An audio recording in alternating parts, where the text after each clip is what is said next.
ശബരിമലയിലെത്തുന്ന ഓരോ തീർത്ഥാടകന്റെയും കടമയാണ് ശുചിത്വ പരിപാലനം. ശുചിത്വപൂർണമായ തീർത്ഥാടനത്തിനു മാത്രമേ പൂർണ്ണത കൈവരിക്കാനാകൂ. പുണ്യവും പവിത്രവുമായ പൂങ്കാവനത്തിലേക്ക് പ്ലാസ്റ്റിക് ഉൾപ്പെടെയുള്ള മാലിന്യങ്ങൾ വലിച്ചെറിയുന്നത് ഭക്തിയുടെ അന്തരീക്ഷത്തെ മലിനപ്പെടുത്തും. ഇതു തിരിച്ചറിഞ്ഞ അമലഭാരതം പ്രവർത്തകർ നടത്തിയ സമ്പൂർണ്ണ ശുചീകരണ യജ്ഞം തീർത്ഥാടകർക്ക് വൃത്തിയും വെടിപ്പുമുള്ള തീർത്ഥാടനമാണ് സമ്മാനിക്കുന്നത്. അമലഭാരതം പദ്ധതിയിൽ നിന്ന് പ്രചോദനം ഉൾക്കൊണ്ട് ദേവസ്വം ബോർഡും സർക്കാരിന്റെ വിവിധ വകുപ്പുകളും ചേർന്ന് ആരംഭിച്ച പുണ്യം പൂങ്കാവനം ശുചീകരണ പരിപാടി ഇപ്പോൾ 1 വർഷം പിന്നിടുകയാണ്. അമൃതാനന്ദമയി മഠത്തിൻ്റെ സഹായത്തോടുകൂടി അത് വളരെ വിജയപ്രദമായി ആരംഭമിടുകയും ചെയ്തു.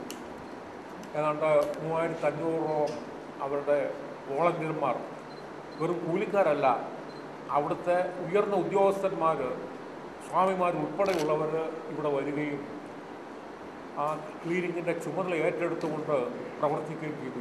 മാതാ അമൃതാനന്ദമയി ദേവിയുടെ സന്ദേശം ഉൾക്കൊണ്ട് കഴിഞ്ഞ വർഷം മുതലാണ് ശബരിമലയിൽ സമ്പൂർണ്ണ ശുചീകരണ യജ്ഞത്തിന് തുടക്കമായത്.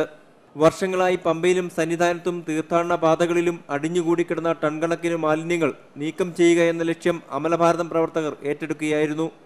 5000-ലധികം സന്നദ്ധ പ്രവർത്തകരുടെ അശ്രാന്ത പരിശ്രമത്തിലൂടെ ടൺ കണക്കിന് മാലിന്യങ്ങൾ നീക്കം ചെയ്തപ്പോൾ ദേവസ്വം ബോർഡിന് നിരന്തരം നേരിടേണ്ടി വന്നിരുന്ന പ്രധാന പ്രശ്നത്തിന് പരിഹാരവുമായി.